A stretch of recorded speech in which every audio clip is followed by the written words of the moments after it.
But really, the bottom line is that group as a whole underperformed on Sunday against the Lions. What's your sense of where things are right now? Gannon met with the media yesterday. You know, we'll dive into some of the things that he had to say, but what's your sense generally of Gannon and where the defense is at?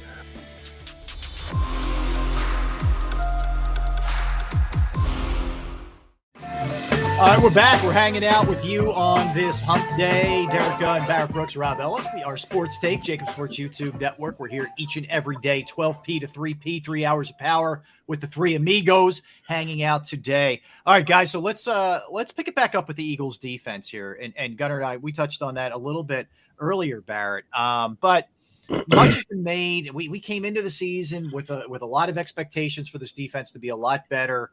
I think people, to an extent, are also looking to pounce on Jonathon Gannon because they don't like the approach last year. So I think there's a little bit of that. There's the natural week one overreaction that you get sometimes. So there's a lot of factors at play.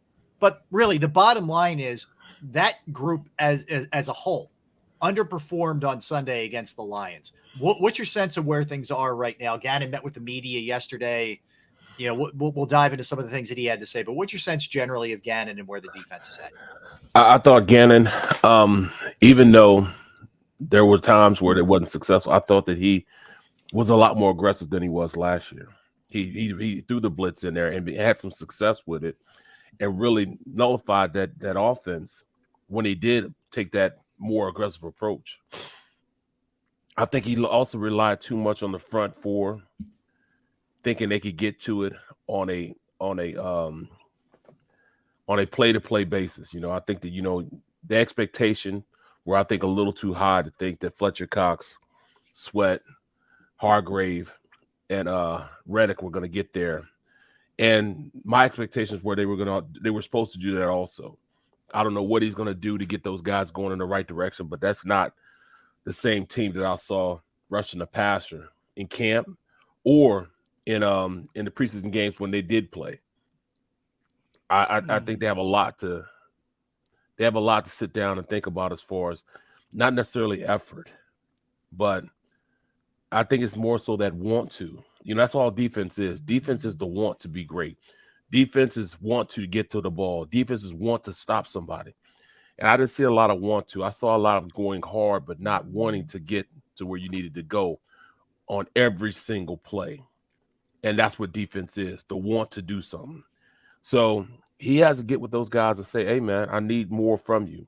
And that's coaching because you have to pull that out of your players. You could tell the secondary, they were ready to ball. They were ready to go out there and make some things happen. They played very aggressive. You look at Epps. You look at Garner Johnson. Those guys played with a bunch of just attitude. And it became contagious to everybody else. I mean, even Slay. Even Bradbury played more aggressive because they saw them two the way they were playing. I need the front seven to take that same attitude that the secondary has. There was a lot of coaching points that he had on this film that he can go in and talk to the guys about. Fits as far as the trap play. We talked about the trap play yesterday.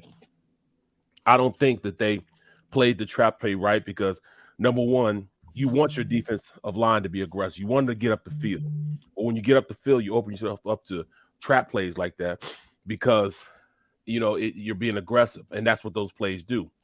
You know, trap plays and draw plays and screen plays are what you do to defend against a team that's very aggressive up front. And how you keep that from working is your linebacker play. The linebackers needed to play more according to what was happening on the field. I don't think they were very instinctual in going and making plays that they had to make. So I think that linebacking core needs to be coached up.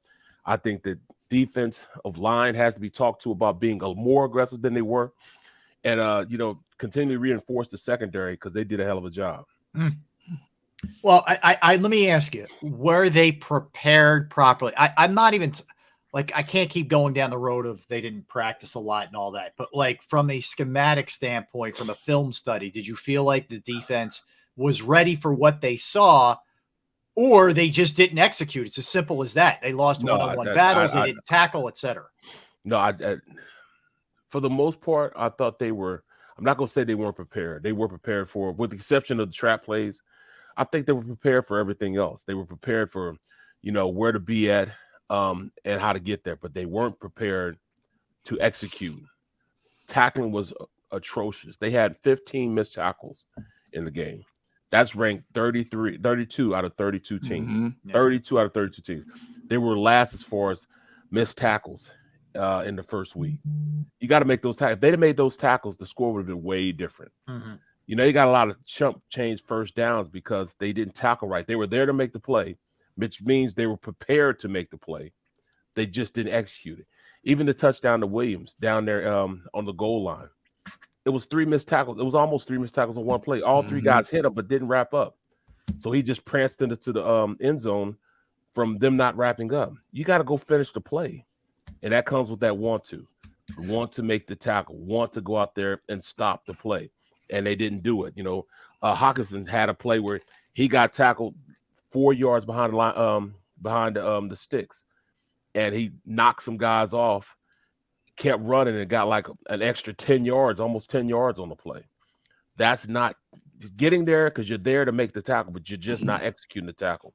That's more along the lines of not executing how to tackle in the open field.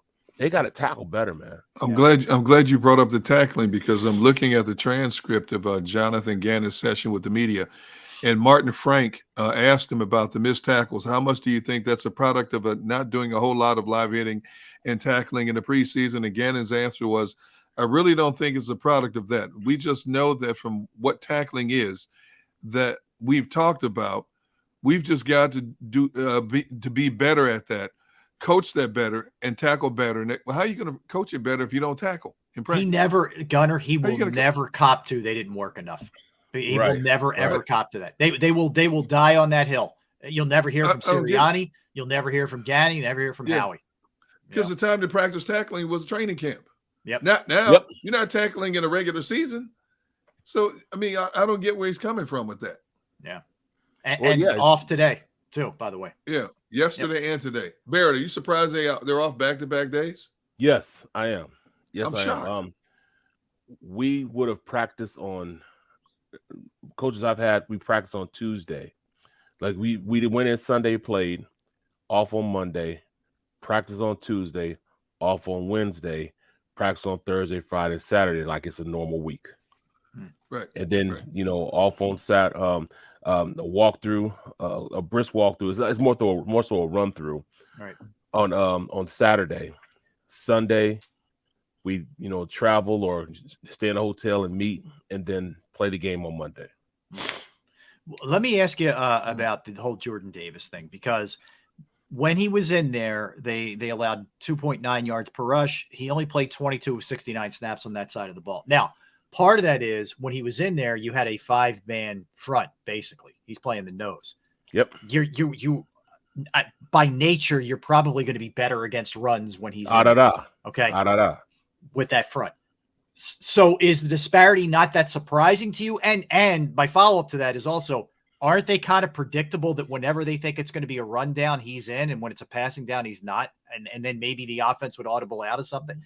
So that's where you become more versatile, in the diversity of your of the personnel package that you have.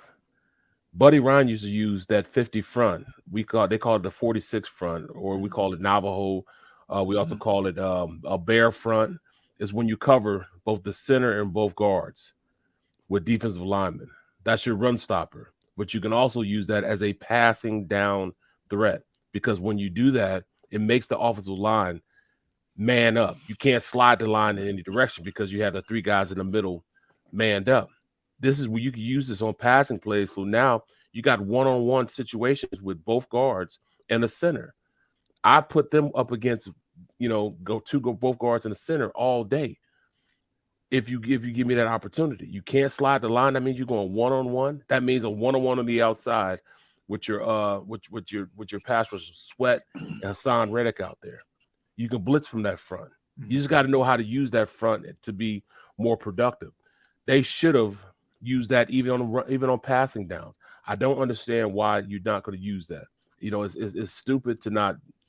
They're stupid to not use the versatility that a 50 front gives you. You know, you can use that. And at the end of the day, especially on first down, once again, first down killed this team. It's because of first down that they had so much success being able to go out there and pretty much do what they wanted to do on second down. Anytime you got 2nd and 4, 3rd and 2, it's easy to call plays. Mm-hmm. They put themselves behind the buck again. They got to stop that. Stop teams on first down. That's the only way they're going to have success going forward. All right, so here's what we're going to do. We're going to hold that thought, and we're going to segue right into Jonathon Gannon with Mike Sealski, who wrote about Gannon today, wrote about the game itself. He was in Detroit. He's got another really cool article, too, that you will want to discuss with Mike. So don't go anywhere, guys. Barrett, Derek, Rob, Sports Take, JAKIB Sports YouTube Network, back with Mike Sealski from the Philadelphia Inquirer. Let's talk about Pro Action Restoration. Pro Action Restoration is there for you if your home, your business, your property unfortunately experiences water, fire, smoke, mold damage, whatever the case may be, because they're on call 24 hours, 7 days a week to assist you. I've gone through it personally. I reached out to them. It was on the weekend. They got right there. They cleaned up the mess. They fixed the problem. The crew was amazing, and the price was reasonable. All the boxes were checked. They are licensed, bonded, fully insured. They've been serving the tri-state area for more than 2 decades. Pro Action will work in conjunction with your insurance company as well. That is a key. They are licensed, bonded, fully insured, and they will take care of any of the issues that we just talked about. It could be water, it could be fire, it could be smoke, mold damage, whatever the case may be. They can handle it. Give them a call, 610-623-3760. That's 610-623-3760. Or you can reach them online at proactionrestoration.com. That's proactionrestoration.com.